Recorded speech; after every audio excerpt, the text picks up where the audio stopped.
Assalamualaikum warahmatullahi wabarakatuh. Om Swastiastu, salam sejahtera untuk kita semua. Kami dari kelompok 2 akan membahas tentang aset. Di sini kami hanya memfokuskan pada perlakuan akuntansi elemen, yaitu definisi, pengukuran atau penilaian, pengakuan, dan penyajian atau pengungkapan.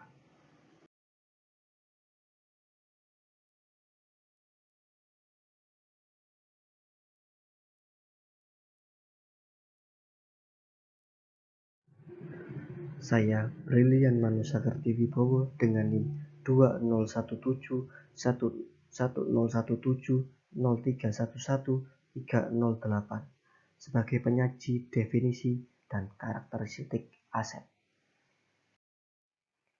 Setiap badan usaha yang telah mendirikan usahanya, pemilik pasti menanamkan dana ke badan usaha itu. Upaya badan usaha dalam mendatangkan pendapatan dilakukan dengan menyediakan barang dan jasa yang melibatkan pemrolehan berbagai aset. Pemrolehan aset pada umumnya dilakukan melalui pertukaran potensi jasa yang telah dimiliki badan usaha atau melalui utang. Apa aset itu? Aset merupakan elemen neraca yang akan membentuk informasi sematik berupa posisi keuangan bila dihubungkan dengan elemen yang lain, yaitu kewajiban dan ekuitas. Aset merepresentasi potensi jasa fisik dan non-fisik yang memampukan badan usaha untuk menyediakan barang dan jasa. Aset biasanya didefinisikan sebagai salah satu hasil dari aktivitas ekonomi berupa transaksi atau kejadian di masa lalu yang memiliki manfaat di masa yang akan datang. Hal ini sesuai dengan SFAC nomor 6 paragraf 25 yang mendefinisikan aset sebagai berikut. Aset adalah manfaat ekonomi masa datang yang cukup pasti yang diperoleh atau dikuasai atau dikendalikan oleh suatu entitas sebagai akibat transaksi atau kejadian di masa yang lalu. Definisi tersebut serupa dengan definisi aktiva tetap menurut PSAK nomor 16 tentang aktiva tetap. Dengan makna yang sama, IASC juga mendefinisikan aset sebagai berikut. Aset didefinisikan sebagai suatu sumber daya yang dikendalikan oleh perusahaan sebagai hasil kejadian di masa lalu yang mana manfaat ekonomis masa depan diharapkan didapatkan oleh perusahaan, atau dalam bahasa Inggrisnya, an asset is a resource controlled by the enterprise as a result of past event and from which future economic benefits are expected to flow to the enterprise. Dalam Statement of Accounting Concept nomor 4 atau AASB mendefinisikan aset sebagai berikut.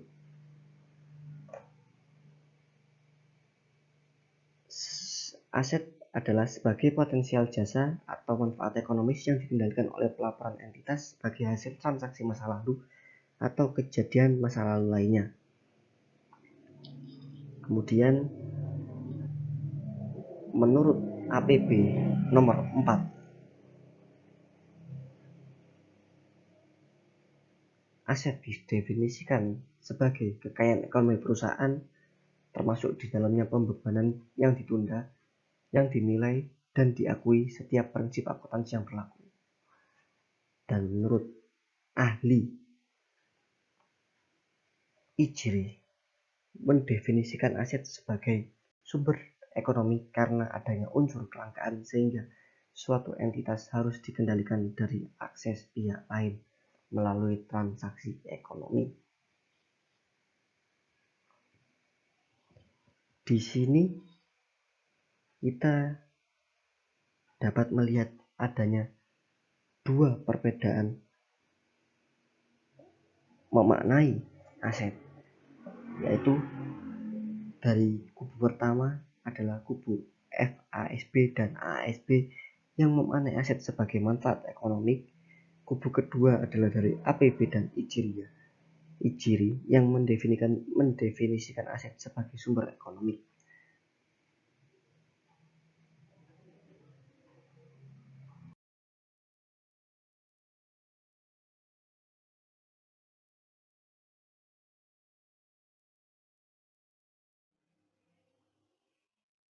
Dari definisi-definisi di atas dapat ditarik 3 karakteristik utama untuk mengklasifikasikan sebuah objek sebagai aset.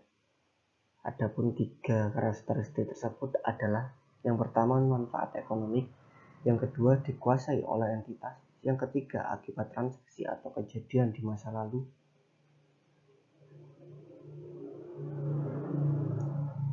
Saya akan menjelaskan masing-masing dari karakteristik utama aset. Yang pertama, manfaat ekonomi.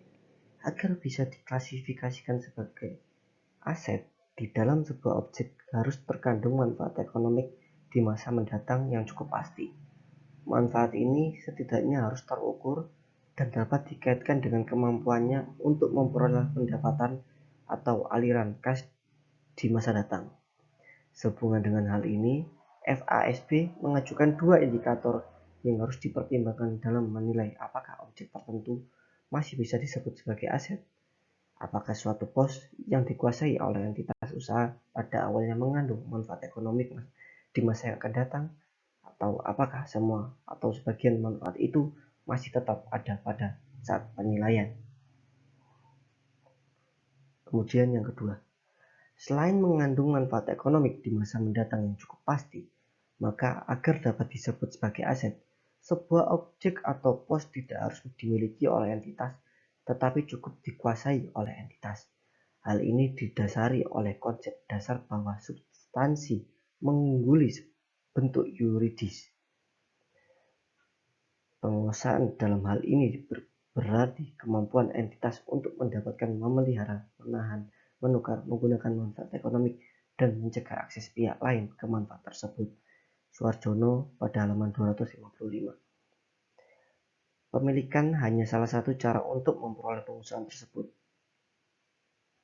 Dalam Suarjono halaman 256 mengemukakan beberapa cara memperoleh penguasaan atas objek. Penguasaan itu dapat diperoleh dengan cara: 1. Pembelian, pemberian, penemuan, perjanjian produksi atau transformasi, penjualan, dan cara lainnya seperti pertukaran, peminjaman, penjaminan, pengkongsian, dan berbagai transaksi komersil yang diakui atau kebiasaannya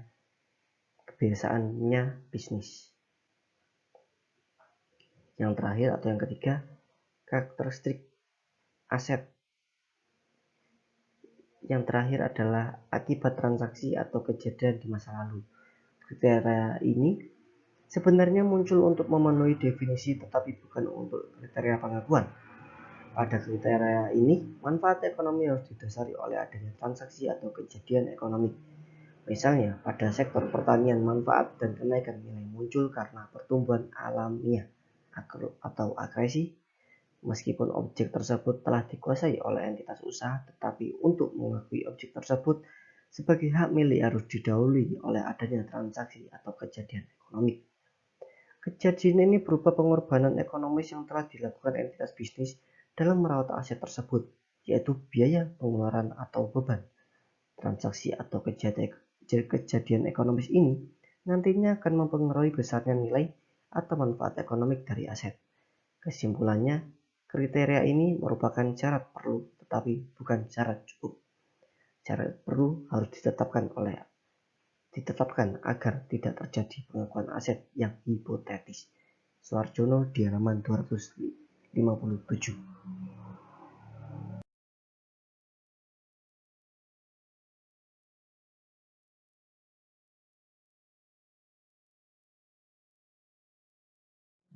Selain ketiga karakteristik utama di atas, FASB menyebutkan beberapa karakteristik pendukung, yaitu melibatkan kos, berwujud, tertukarkan, terpisahkan, dan berkekuatan hukum. Saya akan menjelaskan masing-masing dari karakteristik pendukung tersebut. Yang pertama, melibatkan kos. Pemerolehan aset pada umumnya melibatkan kos, yaitu berupa kas sebagai penghargaan kesepakatan.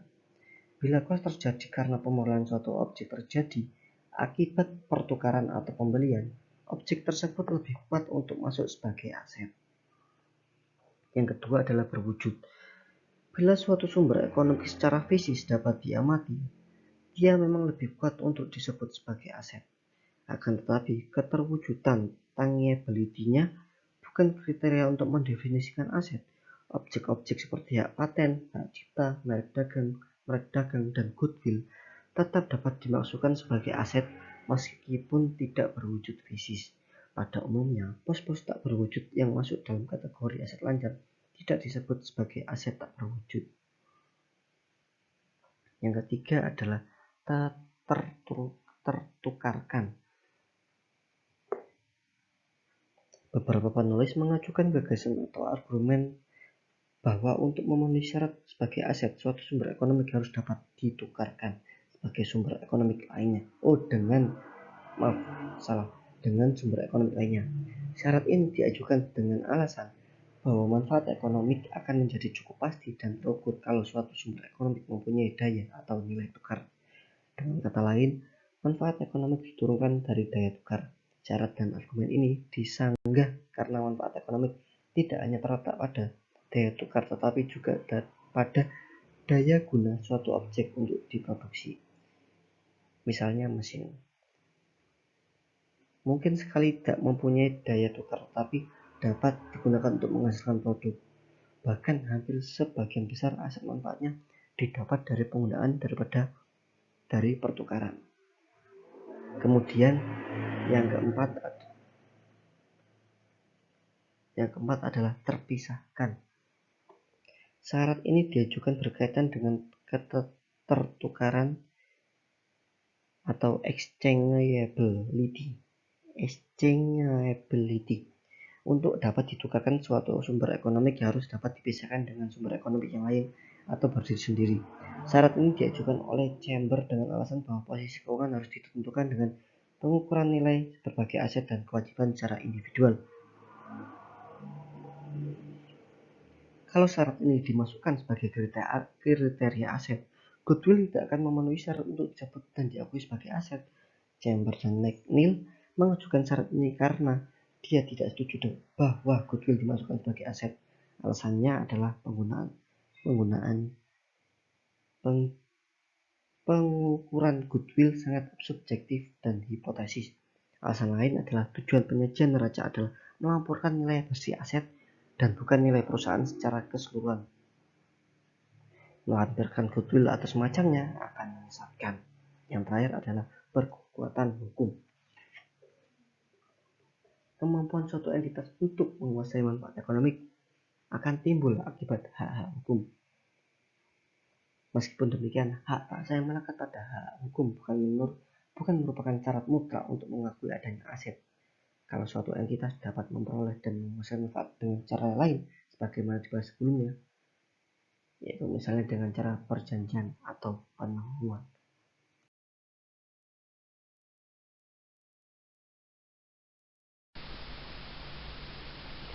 Nama saya Clarinda Dewi Menita, NIM 2017-11-11-11-290. Nah, di sini saya akan menjelaskan tentang pengukuran aset. Nah, perlu diketahui, pengukuran itu adalah kriteria untuk mendefinisi aset tetapi merupakan kriteria pengukuran aset. Nah, pengertian pengukuran itu sendiri menurut buku Sarjana itu seperti yang kita lihat itu penentuan jumlah rupiah harus dilekatkan pada suatu objek aset pada saat terjadinya yang akan dijadikan dasar untuk mengetahui aliran fungsi objek tersebut atau aliran kegiatan objek tersebut.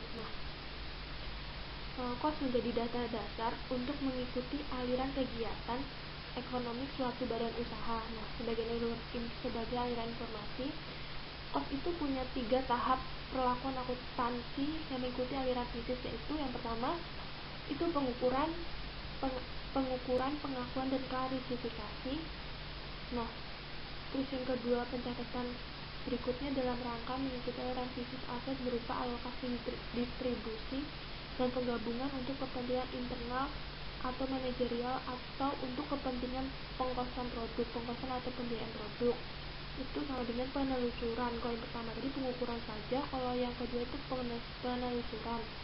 Yang ketiga itu ada pembebanan kependapatan periode berjalan atau periode-periode yang akan datang. Kos yang belum menjadi beban pendapatan akan tetap melekat pada objek menjadi aset pada badan usaha. Nah, jadi bisa dikatakan kalau pengukuran aset ini seperti yang digambar halaman 261 di bukunya Sarjono itu yang 6.1 itu ada yang aliran fisik kegiatan untuk produk itu agar sampai ke pembeli.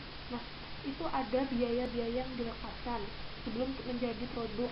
Seperti ini ada biaya bahan baku misalnya, terus ada biaya penolong, terus ada biaya listrik dan lain-lain. Nah, jadi untuk memperoleh itu ada biayanya, dan untuk pengolahan pun sampai ke penyerahan itu ada biayanya. Nah, 3 aspek itu yang disebut dengan pengukuran, penelusuran, hingga pembebanan. Hampir sama dengan aliran informasi, tapi yang D itu hanya yang B itu hanya kos-kosnya saja. Nah, jumlah rupiah atau kos pembayaran sewa gedung langsung didebit ke akun biaya sewa gedung. Nah, itu berarti adanya pemisahan antara biaya yang dilekatkan ke suatu barang. Nah,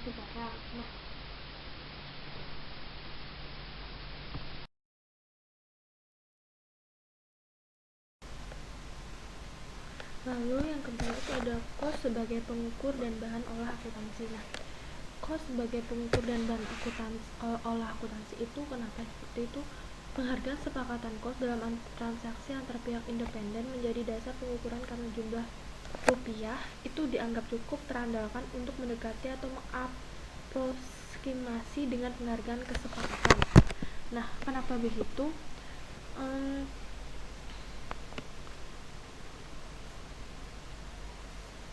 Konsep dasar penghargaan sepakatan itu menegaskan bahwa mengukur aset pada saat pemerolehan yang paling objektif itu dengan jumlah rupiah yang terlibat dalam transaksi pertukaran antar dua pihak independen yang sama-sama berkehendak. Nah, jadi tidak ada unsur paksaan.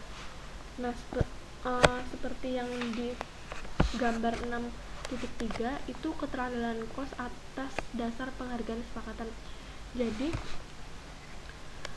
panel A itu terandalkan karena lebih mendekati nilai sebenarnya. Jadi dibandingkan dengan penghargaan subjektif 1, dalam panel B1 itu hasil rata-rata yang menyimpang dari nilai sebenarnya. Jadi ada pembedaan nilai. Lalu penghargaan sepakatan itu sekali lagi dengan barang tersebut dan bersedia membeli. Jadi tidak ada paksaan di kos sebagai pengukuran dan bahan olah akuntansi itu dikatakan bahwa sekali dampak bersedia membeli dengan harga mahal. Nah, sebaliknya dalam keadaan butuh uang atau di bawah tekanan, orang terpaksa membeli penghargaan rendah atas barang yang dijualnya. Jadi ketika barang itu mahal tetapi seseorang membutuhkan, maka mau tidak mau pembeli akan mau mengeluarkan nilai yang banyak. Nah, yang kedua, penghargaan sepakatan sebagai bukti itu pihak ada tiga yang melandasi mekanisme pasar bebas menjamin dan menghendaki agar ini mencakup bukti. Yang ada 3 itu pihak bertransaksi sama-sama berkehendak. Jadi pihak pembeli dengan penjual itu sama berkehendak dan bebas tanpa ada tekanan atau ancaman. Misalnya ada seorang pedagang mengeluarkan atau menjual barang dagangannya dengan unsur paksaan. Pembeli itu padahal tidak membutuhkan, tapi karena dipaksa, mau tidak mau bagian pembeli mau. Nah, yang kedua, pihak bertransaksi sama-sama berkemampuan memperoleh informasi secara bebas. Jadi adanya informasi secara bebas. Misalnya pembeli menginginkan barang itu tetapi pembeli ingin agar diberitahu itu kelemahan barangnya apa saja, kekurangannya apa saja, kelebihannya apa saja. Jadi ada informasi yang diberikan penjual ke pembeli secara bebas. Nah, yang ketiga, barang yang dipertukarkan cukup standar atau umum dan tersedia cukup banyak penjual dan pembeli sehingga tak seorang pun cukup kuat untuk mempengaruhi. Nah, jadi barang yang dipertukarkan itu standar antara dan umum dan tersedia cukup banyak penjual dan pembeli sehingga tak seorang pun cukup kuat untuk mempengaruhi harga. Nah, kondisi yang C ini yang tadi itu untuk meyakini objektifan kos atas dasar penghargaan sepakatan karena harga yang disepakati dalam tawar-menawar antara dua pihak yang bebas biasanya menunjukkan nilai wajar yang berlaku pada saat transaksi.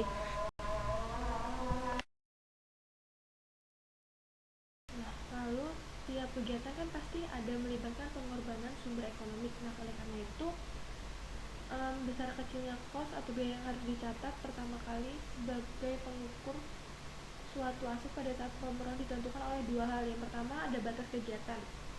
Nah, batas kegiatan menurut yang saya pahami di buku Sarjono itu adanya pemisah terhadap biaya total dengan biaya lainnya. Nah, dengan kata lain, secara konseptual, kos suatu aset baik bersih atau tidak bersih adalah semua pengeluaran yang terjadi atau yang diperlukan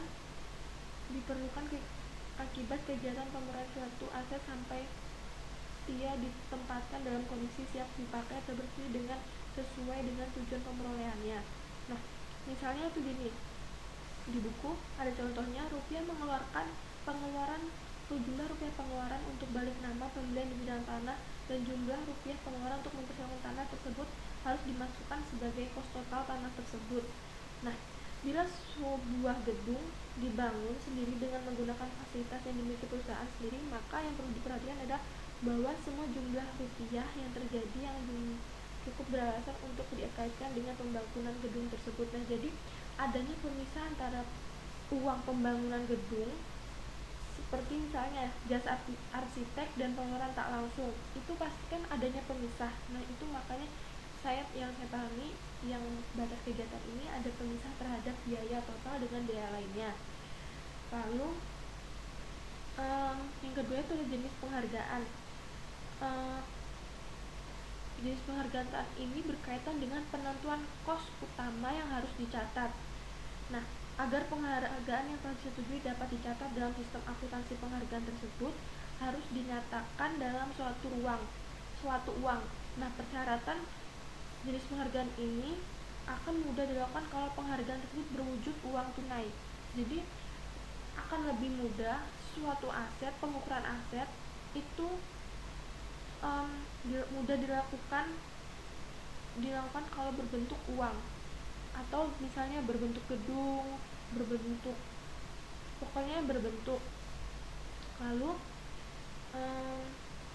dalam jenis penghargaan itu ada dua. Kita ada kos tunai. Kos tunai itu untuk mengukur aset yang paling valid dan objektif.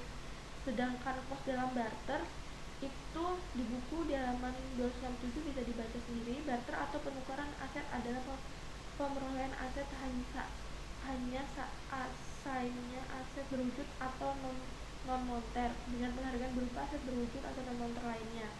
Nah, lalu di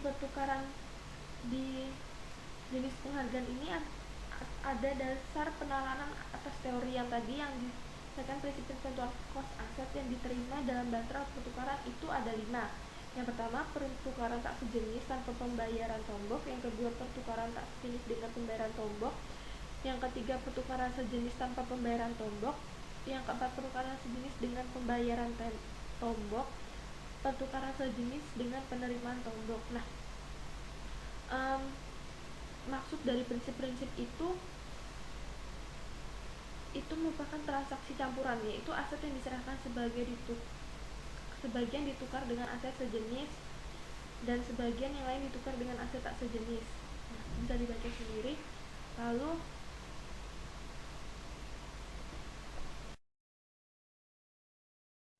Assalamualaikum warahmatullahi wabarakatuh. Nama saya ada Cinta, NIM 303.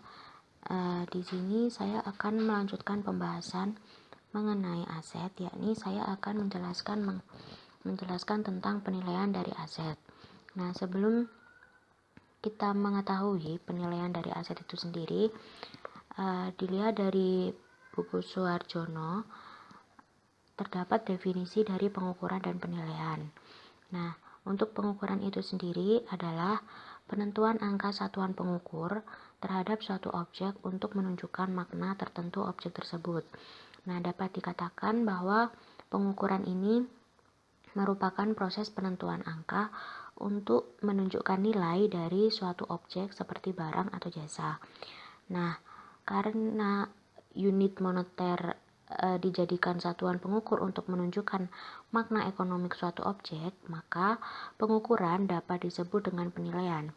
Maka, definisi dari penilaian adalah proses penentuan jumlah rupiah suatu objek untuk menentukan makna ekonomik, baik di masa lalu, masa kini, dan masa mendatang. Nah, di dalam akuntansi sendiri, istilah pengukuran dan penilaian sering tidak bisa dibedakan karena adanya asumsi bahwa akuntansi menggunakan unit moneter untuk mengukur makna ekonomik suatu objek, pos, atau elemen.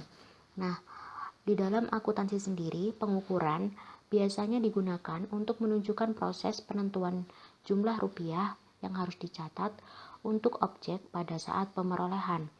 Sedangkan untuk penilaian di dalam akuntansi biasanya digunakan untuk menunjukkan proses penentuan jumlah rupiah yang harus dilekatkan pada tiap elemen atau pos statement keuangan pada saat penyajian. Jadi, apabila pengukuran digunakan pada saat pemerolehan, sedangkan penilaian digunakan pada saat penyajian. Nah, penilaian pos aset sendiri dimaksudkan untuk menentukan berapa jumlah rupiah yang harus dilekatkan pada tiap pos aset dan apa dasar penilaiannya.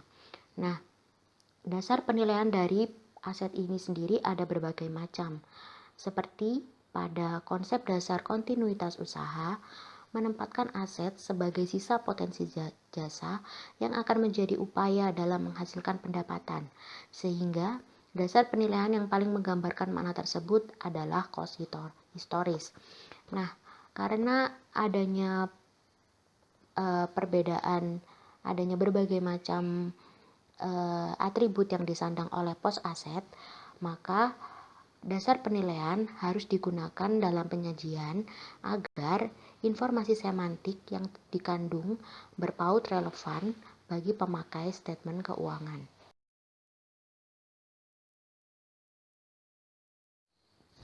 Setelah kita mengetahui definisi dari penilaian aset, selanjutnya kita harus mengetahui tujuan dari penilaian aset.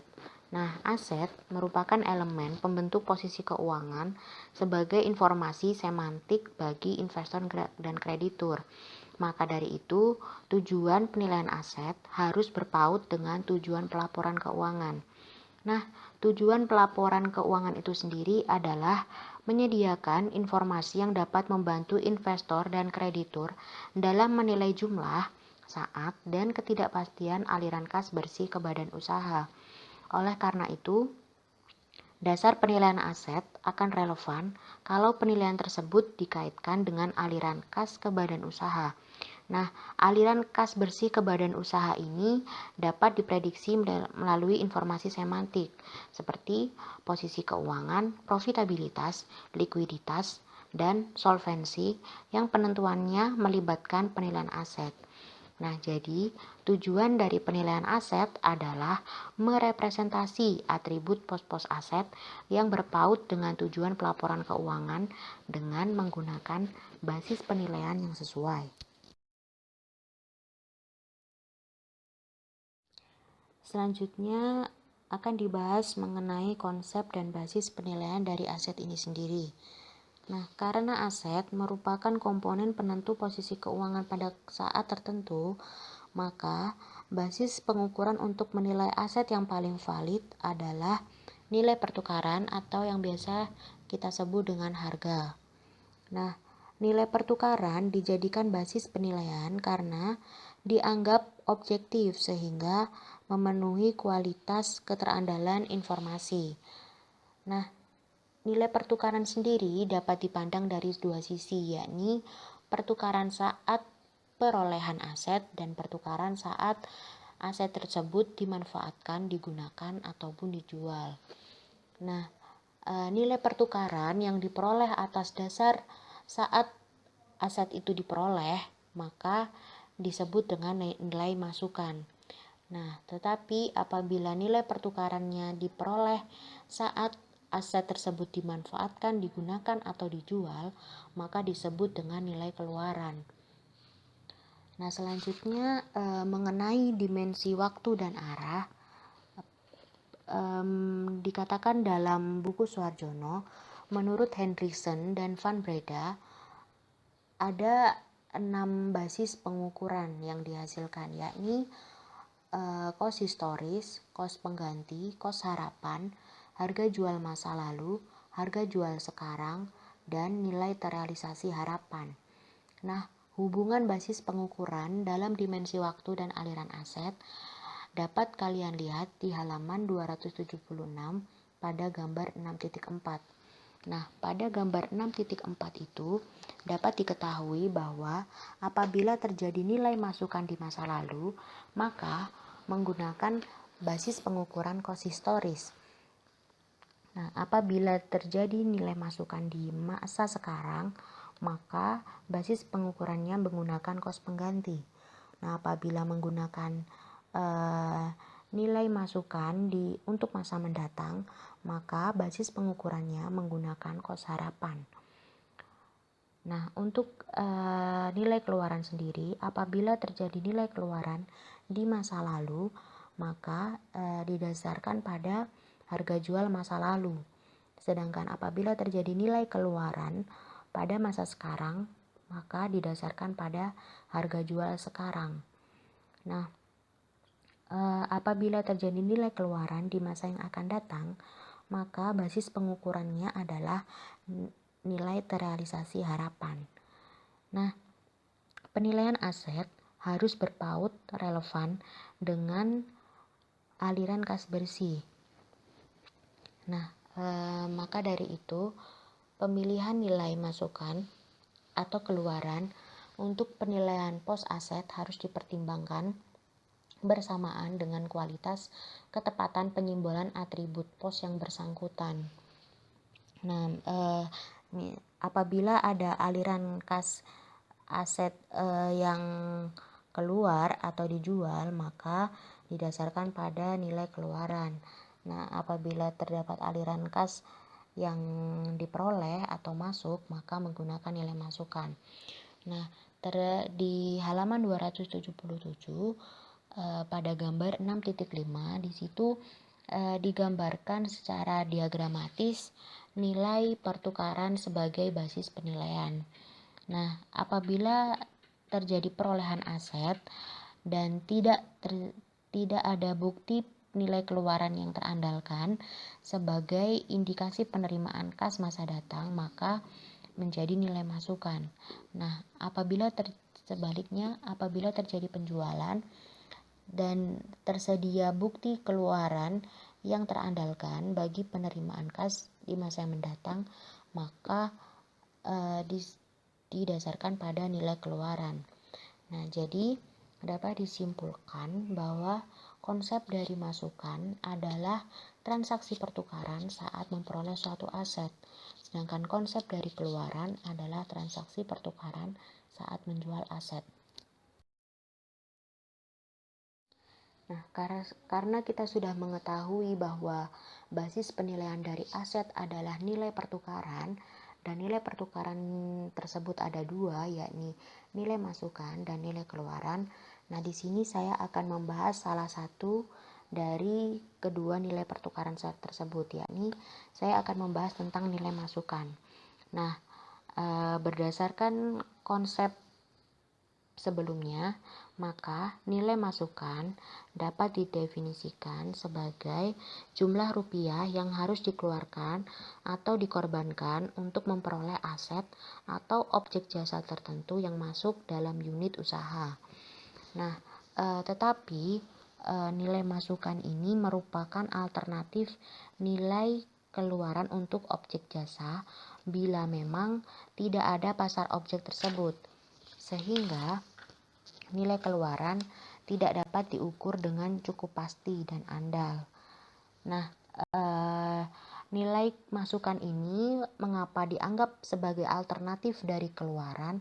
Karena secara konseptual nilai keluaran dianggap lebih unggul untuk penyajian objek dalam statement keuangan.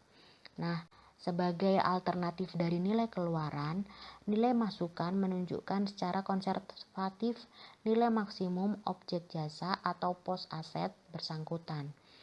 Nah, terdapat beberapa cost yang terdapat dalam nilai masukan, yakni ada cost historis, cost pengganti, dan cost mendatang, cost harapan.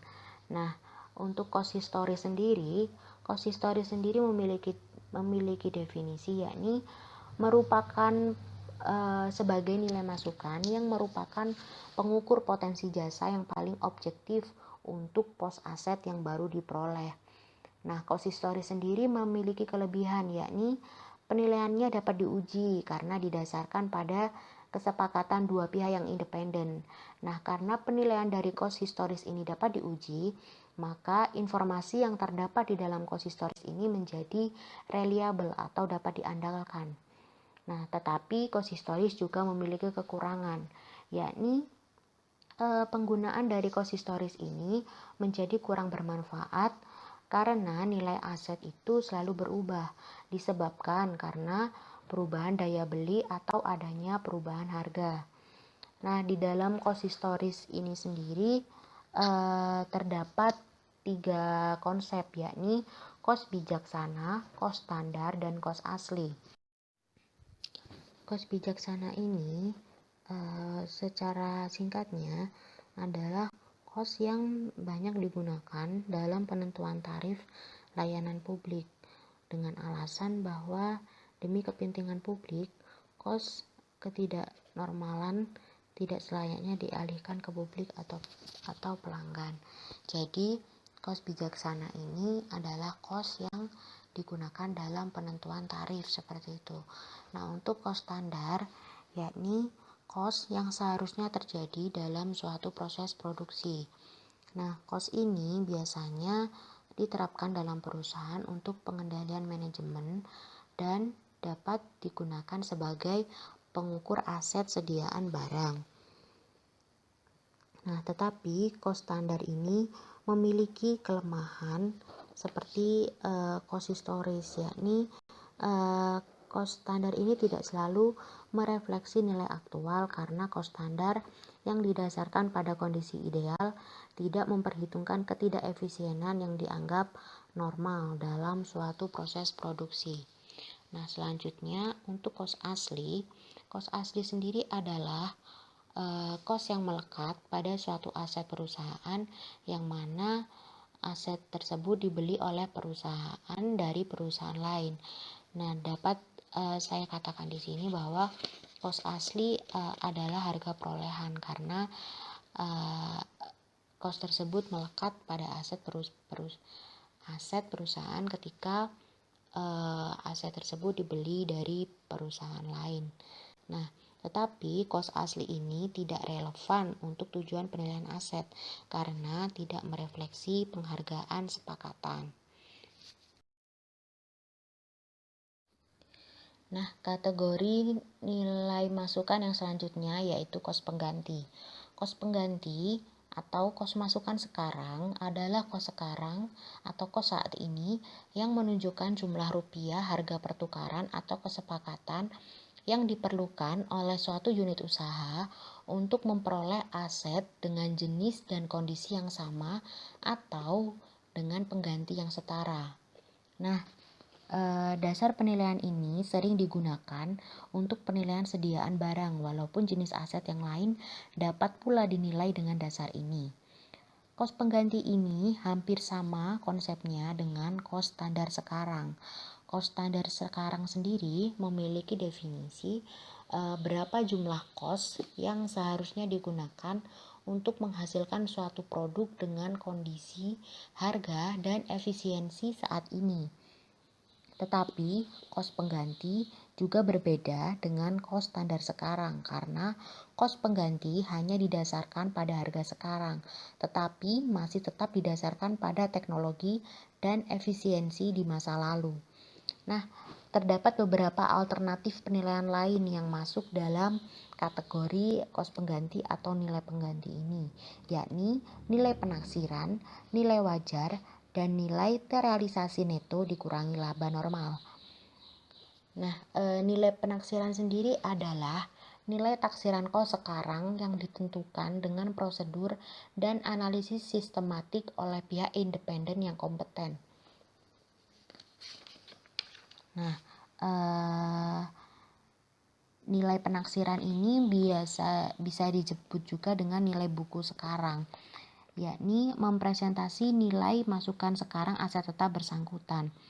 Nah, tujuan dari nilai penaksiran ini sendiri adalah untuk menentukan nilai jual aset tetap dalam likuidasi.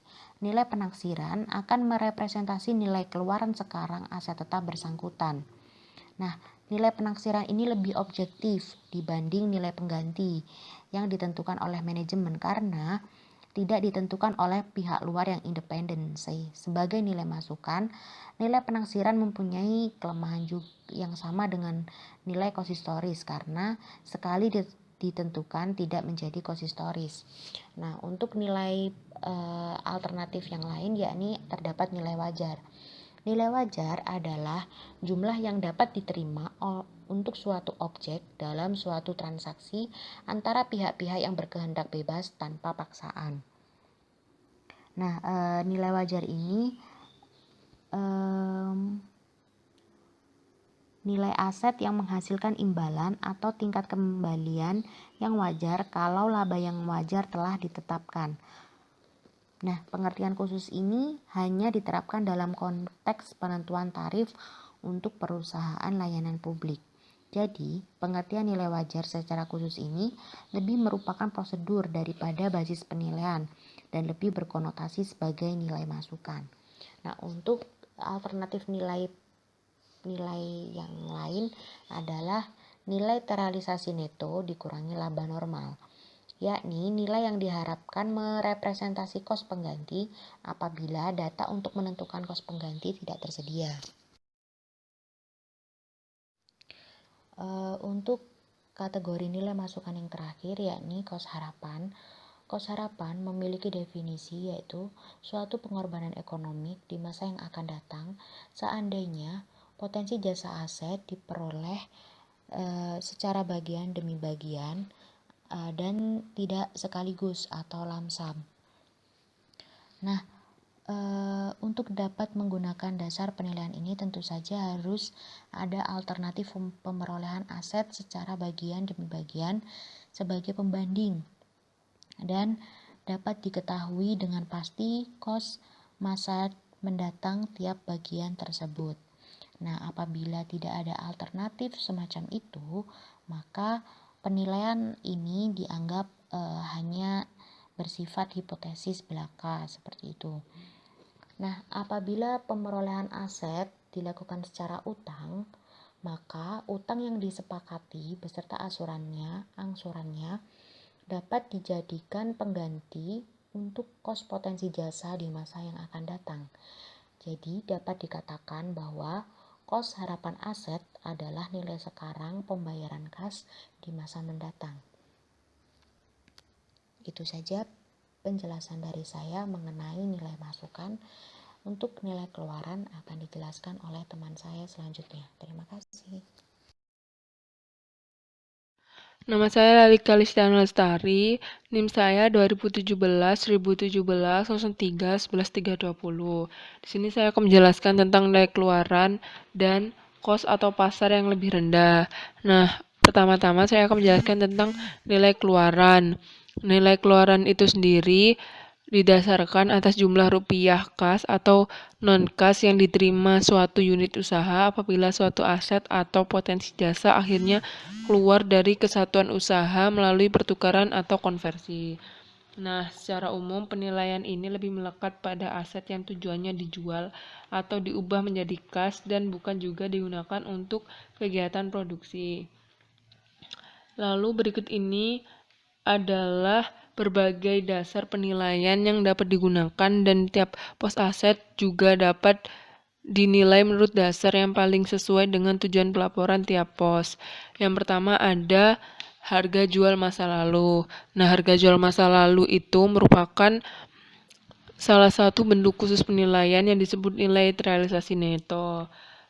Nah, pos yang mempunyai atribut seperti ini adalah piutang usaha, karena jumlah rupiah piutang usaha merupakan harga jual masa lalu. Lalu, harga jual masa lalu merupakan salah satu bentuk khusus penilaian yang disebut nilai realisasi neto. Nah, nilai realisasi neto ini dapat diterapkan tidak hanya untuk piutang, tapi juga untuk persediaan barang. Lalu, sebelumnya definisi dari nilai realisasi neto sendiri itu adalah seluruh kas yang akhirnya berhasil diperoleh atas konversi piutang atau penjualan barang dagangan sampai tuntas transaksinya. Nah, disebut neto atau bersih ini karena rugi piutang tak tertagih atau kos kegiatan penjualan pertambahan untuk mendapatkan nilai sekarang tersebut dikeluarkan dari nilai keluaran. Nah, yang kedua yaitu harga jual sekarang. Untuk menentukan kos yang berkaitan dengan kegiatan tambahan itu biasanya sulit ditentukan. Nah, sebagai alternatif, penilaian dapat didasarkan atas harga jual sekarang. Untuk piutang, harga jual sekarang dapat ditentukan atas dasar harga yang disepakati oleh anjak piutang. Untuk persediaan barang, harga jual sekarang harus dikurangi dengan laba normal dan kos kegiatan tambahan untuk mendapatkan nilai keluaran sekarang dari persediaan barang. Lalu untuk surat-surat berharga, harga jual sekarang sudah dapat merefleksi nilai keluaran sekarang pos tersebut. Lalu harga jual sekarang didasarkan pada anggapan bahwa perusahaan akan berlangsung terus dan transaksi dilaksanakan dalam pasar yang normal. Nah, bila tidak ada pasar yang normal, penilaian dapat ditentukan atas dasar nilai likuidasi. Dasar penilaian ini dapat digunakan apabila unit usaha kemungkinan besar tidak akan dapat menjual produk atau aset dalam saluran penjualan yang normal. Lalu yang ketiga yaitu nilai realisasi harapan. Nah, secara semantik, nilai realisasi harapan suatu aset adalah penerimaan kas atau potensi jasa masa datang yang jumlah dan waktunya cukup pasti. Lalu dasar penilaian ini lebih bermanfaat dan valid untuk menilai investasi tunggal atau perusahaan secara keseluruhan dari sudut pandang investor. Lalu untuk penilaian aset secara individual ini, dasar penilaian ini mengandung beberapa kelemahan, yaitu yang pertama, penentuan aliran kas di masa yang akan datang bersifat subjektif sehingga sulit diverifikasi jika tidak ada pasar untuk aset yang bersangkutan. Lalu yang kedua yaitu pemilihan tarif yang cukup representatif untuk merefleksi resiko tiap aset sangat problematik. Nah, jika tarif tersebut dapat ditentukan, hasil dari pengukuran ini sulit diinterpretasi maknanya oleh pembaca statement keuangan. Lalu yang ketiga yaitu aliran kas perusahaan dihasilkan oleh seluruh aset sebagai satu kesatuan dalam menghasilkan produk yang akhirnya dijual untuk mendatangkan kas. Nah, ini tidak logis atau tidak mungkin untuk memisahkan aliran kas masuk bersih untuk menunjukkan kontribusi tiap aset dalam menghasilkan aliran kas bersih tersebut. Lalu yang keempat yaitu memperkuat alasan nomor 3 di atas. Beberapa aset memang tidak dapat terpisahkan sehingga nilai sekarang seluruh aset tidak akan sama dengan penjumlahan semua kas masa datang diskunan tiap pos aset. Nah, selanjutnya saya akan menjelaskan tentang kos atau pasar yang lebih rendah. Nah, penilaian atas dasar kos atau pasar yang lebih rendah merupakan kombinasi nilai masukan dan keluaran, karena pengertian pasar dalam hal ini dapat berarti pasar barang masukan atau keluaran. Lalu, penggunaan konsep penilaian ini didasari oleh konsep dasar konservatisme. Lalu konservatisme dalam penilaian aset mempunyai implikasi konservatisme dalam penentuan laba dalam statement laba rugi. Nah, secara teoritis penilaian atas dasar kos atau pasar yang lebih rendah mempunyai banyak kelemahan sehingga mengundang banyak kritik. Berikut ini beberapa alasan penilaian ini dianggap lemah secara teoritis. Yang pertama yaitu konservatisme cenderung merendahkan aset total. Nah, ini tuh disebabkan karena nilai sediaan tidak pernah dilaporkan lebih tinggi dari kos perolehan. Lalu yang kedua, lebih rendahnya sediaan akhir pada suatu periode akan berakibat lebih rendahnya biaya pada periode berikutnya sehingga laba menjadi lebih tinggi. Nah, lebih tingginya laba ini diakibatkan oleh untung yang terrealisasi bersamaan dengan terjualnya sediaan barang. Lalu yang ketiga yaitu terjadinya inkonsistensi penilaian baik dalam suatu tahun atau antar periode. Nah, karena penilaian antar periode dapat berubah-ubah dari kos ke pasar, penilaian ini itu dapat berakibat pada penilaian dalam suatu periode secara internal tidak konsisten. Lalu yang keempat, salah satu argumen digunakannya metode KAPYLR adalah bila terjadi penurunan manfaat akibat kerusakan, keusangan, perubahan harga, atau kemampuan mendatangkan laba, maka selayaknya lah bahwa kos juga harus diturunkan. Nah, argumen tersebut tidak kuat karena nilai terrealisasi itu bersih dari penjualan barang dapat saja tidak berubah hanya karena kos berubah atau diturunkan.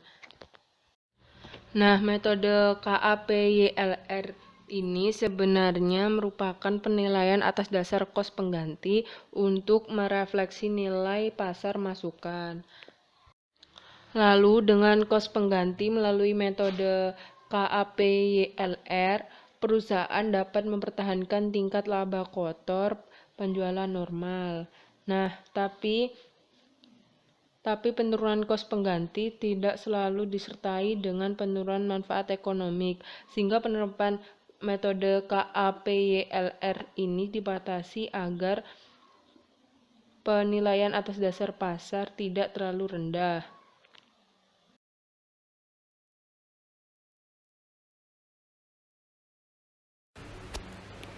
Nama saya Nisa Lutfiana, NIM 2017-323. Kali ini saya akan menjelaskan tentang pengakuan aset. Pada umumnya itu pengakuan aset dilakukan bersamaan dengan transaksi tersebut, kejadian tersebut, dan keadaan tersebut. Lalu, di samping memenuhi definisi aset, kriteria keterukuran, keberpautan, dan keterandalan harus dipenuhi pula.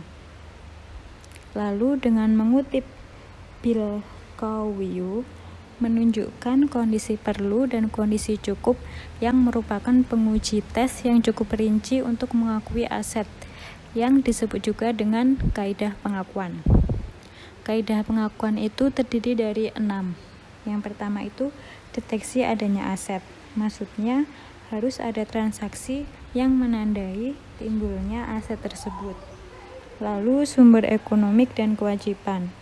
Untuk mengakuinya, suatu objek harus merupakan sumber ekonomi yang dibutuhkan dan berharga. Lalu berkaitan dengan entitas. Maksudnya untuk mengakui aset itu, kesatuan usaha harus mengendalikan atau menguasai objek aset tersebut.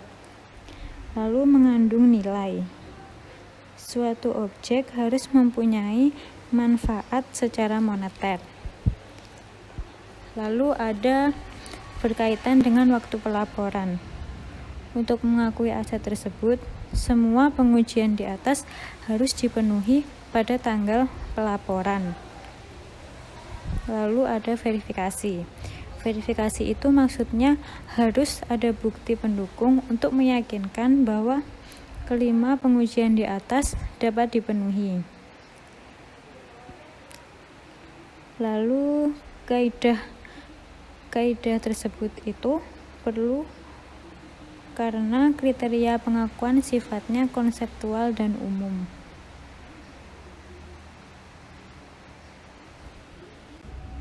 Bila kaidah pengakuan di atas itu ada yang tidak terpenuhi, maka kos harus diperlakukan menjadi beban pendapatan sebagai biaya atau rugi. Selanjutnya ialah beban tangguhan. Untuk beberapa kasus, pelaksanaan kaidah menjadi tidak biasa karena karakteristik unit cost yang terlibat menyebabkan keraguan serta menimbulkan masalah penangguhan pembebanan. Dikatakan sebagai aset meragukan itu karena manfaat ekonomi masa depannya tidak cukup pasti, sementara kalau diperlakukan sebagai biaya atau dibebankan ke pendapatan tahun terjadinya juga tidak pas, karena asosiasi dengan pendapatan sulit untuk ditentukan.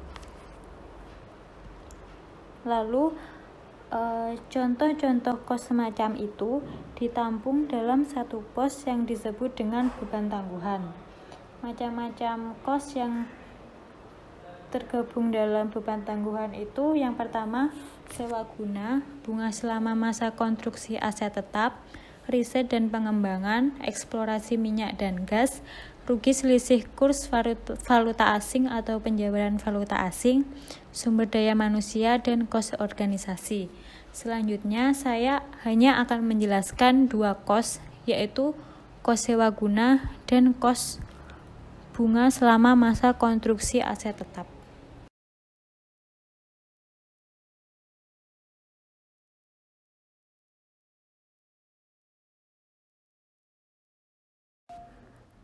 Kemudian saya akan menjelaskan tentang salah satu contoh dari beban tangguhan, yaitu sewa guna. IAI mengeluarkan standar untuk mengkapitalisasi sewa guna.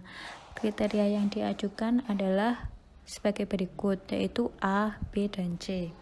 Pada kriteria yang A itu hanya menyebutkan adanya hak opsi membeli, yang artinya bahwa tersewa guna itu dapat memilih untuk tidak membeli. Dengan demikian, sewa tersebut otomatis menjadi sewa guna operasi, yang artinya adanya hak untuk memilih membeli atau tidak sewa guna tersebut. Maksudnya itu dia itu membeli atau mengangsur. Lalu pada kriteria yang B, kriteria ini secara konseptual itu tidak valid dan secara intuitif tidak jelas sebagai penentu kesubstantifan sewa guna sebagai pembelian karena tidak dibandingkan dengan alternatif bagi tersewa guna untuk membeli tunai. Lalu pada kriteria yang C, itu sama sekali tidak mengandung makna kesubstantifan transaksi sewa guna sebagai transaksi pembelian. Tanpa dikaitkan dengan umur ekonomik, angka 2 tahun itu sama sekali tidak dapat dipakai untuk menentukan apakah suatu transaksi adalah sewa menyewa atau pembelian. Karena pada ketiga kriteria itu harus dipenuhi, sementara kriteria C tidak relevan, maka hanya kriteria A dan B yang potensial membedakan sewa guna. Kalau kriteria A dapat dipenuhi, tetapi pada kriteria B tidak dapat dipenuhi, maka sewa guna tersebut menjadi sewa guna usaha, sewa guna biasa atau sewa guna operasi. Lalu untuk mengkapitalisasi sewa guna ini, IAI menetapkan bahwa ketiga kriteria di atas harus dipenuhi. Kalau salah satu kriteria di atas tidak terpenuhi, maka sewa guna diperlakukan sebagai sewa guna operasi atau sewa guna biasa.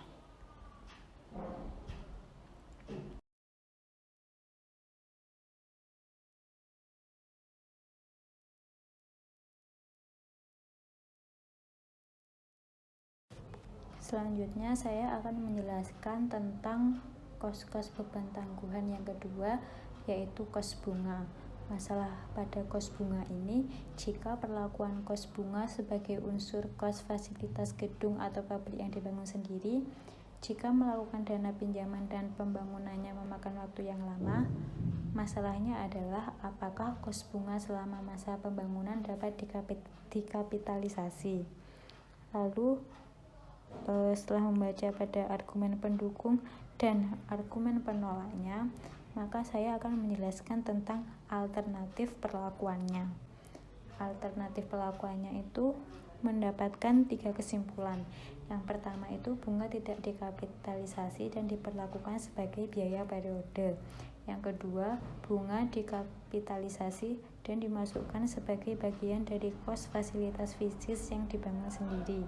Lalu yang ketiga, bunga dikapitalisasi tetapi tidak dimasukkan sebagai elemen kos fasilitas fisik yang dibangun sendiri. Kos bunga selama masa konstruksi itu perlu dikapitalisasi dan kemudian diamortisasi selama beberapa periode yang layak. Amortisasi itu independen terhadap umur ekonomik dan metode depresiasi aset bersangkutan.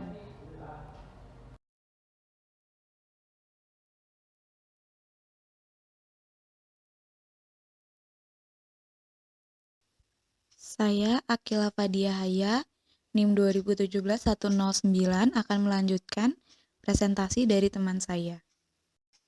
Standar yang mengatur.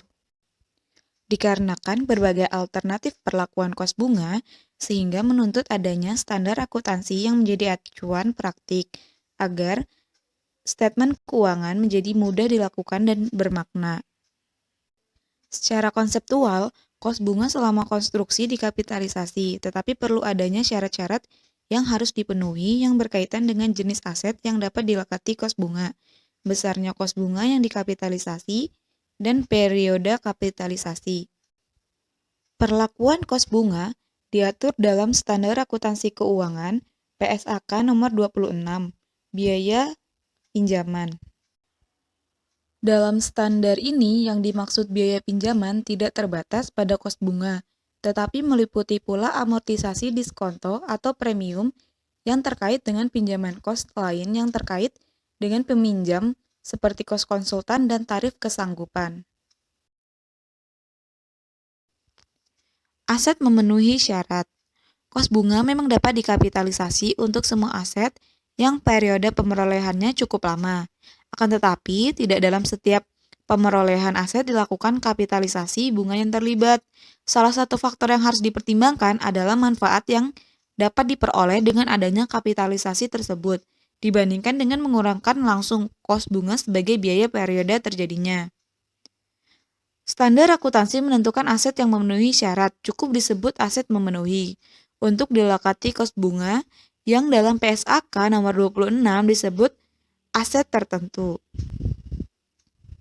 FASB menetapkan bahwa kapitalisasi bunga hendaknya dilakukan hanya untuk aset yang memenuhi syarat sebagai berikut. Yang pertama, aset yang dibangun atau diproduksi untuk digunakan sendiri oleh perusahaan.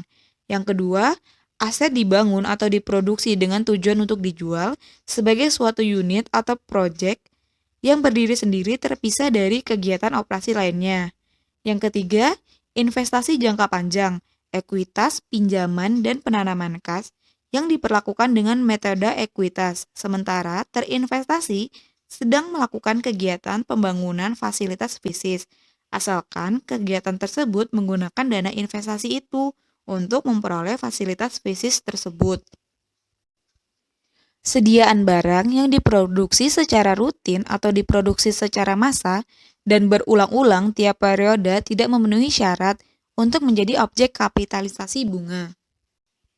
Dikarenakan manfaat informasional tambahan yang diperoleh dari kapitalisasi tersebut tidak sepadan dengan tambahan kos akuntansi dan administrasinya.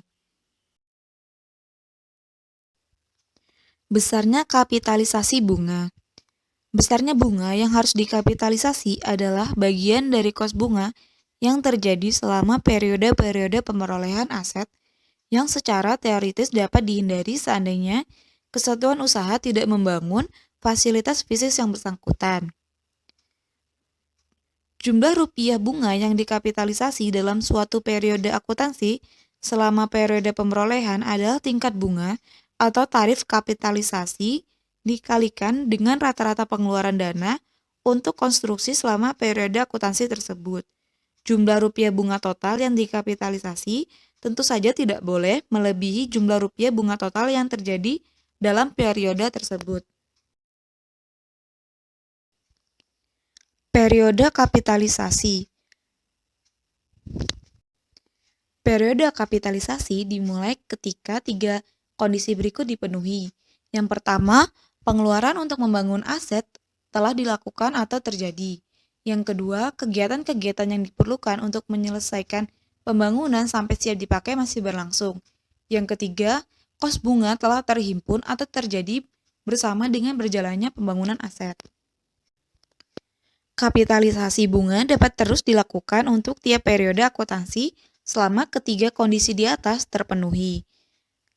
Periode kapitalisasi akan berakhir apabila konstruksi bersangkutan secara substansial telah selesai dan siap dioperasikan.